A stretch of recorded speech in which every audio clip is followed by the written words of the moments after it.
Good morning, everybody. I would like to dedicate this speech to all the people who have helped make my time here memorable.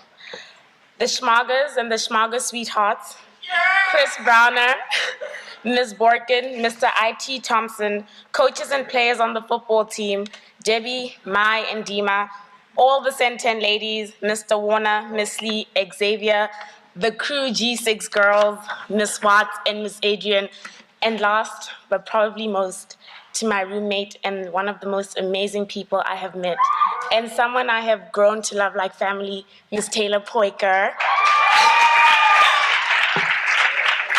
Chick, you always. So now to start my speech. We as a society underestimate the power that the tranquility of being alone with one's thoughts induces upon them. It is only when we consciously introspect and become at peace with ourselves that we can propel ourselves in the directions we want to go in and not the ones that fate shoves us into. Carpe diem. We throw that phrase around, and a lot of the time it is just us being magniloquent. How can we seize the day when we have not awakened our minds to the realities of our days? How many times in a TAF day, yes, a TAF day, for you see, every other day has 24 hours that renew at 12 a.m. But here, I think the day continues until 2:30 a.m. when your eyes can't keep themselves open any longer. So like I was saying, how many times in a TAF day do you stop and then think about you, about what you're feeling, the steps you make, and even the significance of the words you say? Are you just a cog in the Taft wheel? Do you just exist and not live, function but not thrive, do but without purpose? What is my purpose? I have often found myself wondering that. And with that question comes my desire to find myself. But I have come to the realization that life is too short to spend it searching for myself as if myself is another being. Instead, I now believe in creating myself because, trust me, Sean Carter did not find Jay-Z, he created him. So awaken yourself to your interests and make yourself into the type of person you would like to be. And the only way to do so is to be cognizant of what is going on within you. What I am getting at is that alone time is important. We are living in a time of excess. There's a plethora of everything but time. In a bid to sample all that there is on offer, lest we are accused of laziness, we do this, that, and the other, without truly enjoying these undertakings. How many times have you seen a book on the bestseller list or been assigned one in class, read it, gushed about it for a while, but never really grasped the magnitude of its message, and then 3 weeks and 2 days later, it was just a forgotten item on your have-done list? This is because we move on from one thing to the next without having taken stock of what we had previously done. We might end up doing the same thing 1,000 times, but never really enjoying it or mastering it. I, for one, often find myself measuring once and cutting 10 times, instead of taking the time to measure 10 times and cutting only once. Common sense states that that would be much simpler, but then again, common sense is not common, especially when it comes to basic things like taking care of ourselves. So I blacked out during a math test. True story. There I was, thinking I was slick, and decided to go against the warnings of my best friend and pull an all-nighter. I disregarded the advice of she who is always with me, she who never deserts me, and she who knows me best, and she who I call my body. So trust me, it was not worth it. What was the use of the extra 2 hours in my room stabbing at my calculator? Because ultimately, they amounted to nothing. Had I heeded the warnings of my body and gone to bed, I would have at least retained some information and performed much better. But how could I hear the pleas of my body over the blare of the music in my headphones, my incessantly ringing phone, and my mountain of work? The answer is simple. I could have made a conscious decision to allow myself 3 minutes, 180 seconds to find out what was going on within me. I know you're probably thinking, you're crazy if you think I have time alone. This is Taft. But you do have time alone. A minute of your day is time. Time to be one with your mind and thoughts. And in taking the time to do so, you exercise your ability, actually no, you carry out your responsibility to preserve your body and mind and and as a result work efficiently. Being cognizant of one's emotional state and our level of fatigue helps us work smarter and not harder. I have realized that to be one with my inner self, I must part with my insecurity of seeming uncool. Or you see, I have always been under the impression that losers roll by themselves. That for me to validate my existence to my adolescent counterparts, the majority of whom are as equally insecure as I must surround myself with them all the time. What will people say if I eat dinner by myself, although it is the only time I can spare myself in my day? A while ago, I decided to throw caution to the wind and entered the Prentice dining hall by myself, dished a portion for one, and singularly occupied a booth for six. When someone questioned me about why I was dining by myself, and I responded by telling them that I needed alone time, they looked at me like I had just told them I had an alien in my bag. So you mean like you want to be by yourself? Don't you get bored? I giggled, for you see, at that point, the prospect of constantly being surrounded by a lot of things other than silence was as frightening to me as the concept of solitude was to her. I will reiterate that there is nothing as powerful as introspection, for the rewards it yields are manifold. I will not lie and claim that the best things in life are free. I mean, Reese's cups are $2 at the jig, but I will tell you that the most important ones are. Time for introspection is free, and it's yours for the taking. Just allow yourself to break free of whatever restrictions hamper your receipt of it. And this, above all, to thine own self be true. Thank you.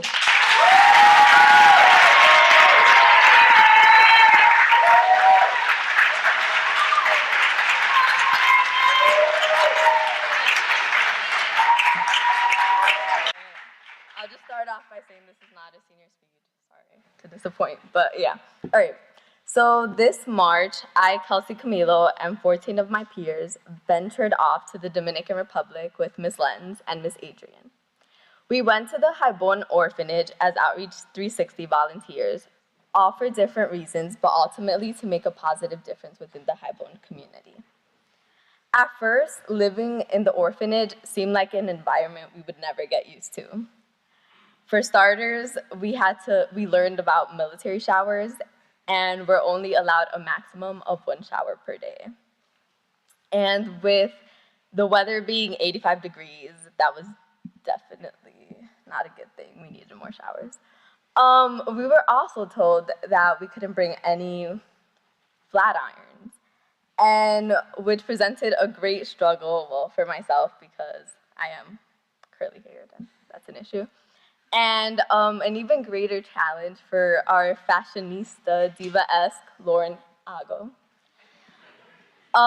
We also had to experience sleeping under mosquito nets, which were so uncomfortable because our movements were constrained. And we had to wear very conservative clothing in 85 degrees. So, you know, the typical shorts and tank tops on a hot day, that's not allowed over there. We had to wear long skirts, but R.C. O'Shea and Kayla Romano Pringle definitely found a way to rock them. Even with all the adjustments, we were able to get used to the new way of living within the first 2 days, making it an overall indelible experience. We spent time as English teachers for the nearby school, and that gave us perspective into the daily lives of our TAF teachers, molding a curriculum for the students to be engaged in, which takes a lot of effort, more than you guys might think. But it truly is a rewarding feeling once they grasp it all. Through communicating love, we got far with the kids, even when some of us teachers struggled with the Spanish language. Props to Katie Pfefferly for being a social butterfly, even though she didn't really understand the orphans. And shout outs to Anna Farrell for helping me out with Spanish, even though I take Spanish AP Lit and she takes Spanish 1. So spending time with the orphans overall was a great experience. Our favorite time was just playing with them. You should ask Jordan Maya about that. He was always stepping with the kids. And by playing with them and talking to them, we learned a lot about their life stories, which overall really allowed us individually to grow. Like, for example, a lot of them were able to express themselves and told us why they were in the orphan. And a lot of the kids, even though you might think they didn't have parents, they all for the most part, do have parents, but the parents are just like not capable of taking care of them. One of the stories I heard really touched me, and one of the orphans' names was Carlos, and he basically told me that he was in the orphan because he and his brother were found on the streets wandering at a very young age. He was 5. And basically, he was drinking alcohol, and the police saw him and basically took him away from his family because his parents were clearly not capable of taking care of him. And basically, he was in the orphan since age 5. And then another kid was in the orphan since he was born. His mom was in jail for killing his father, and he was born in jail, and he was just sent to the orphan. So they all have unique stories that are pretty interesting, and you get attached to them so quickly. So back to the Banana Project. So community service projects were a crucial part to our trip while at the orphanage. One specific community service project we participated in was the Banana Project.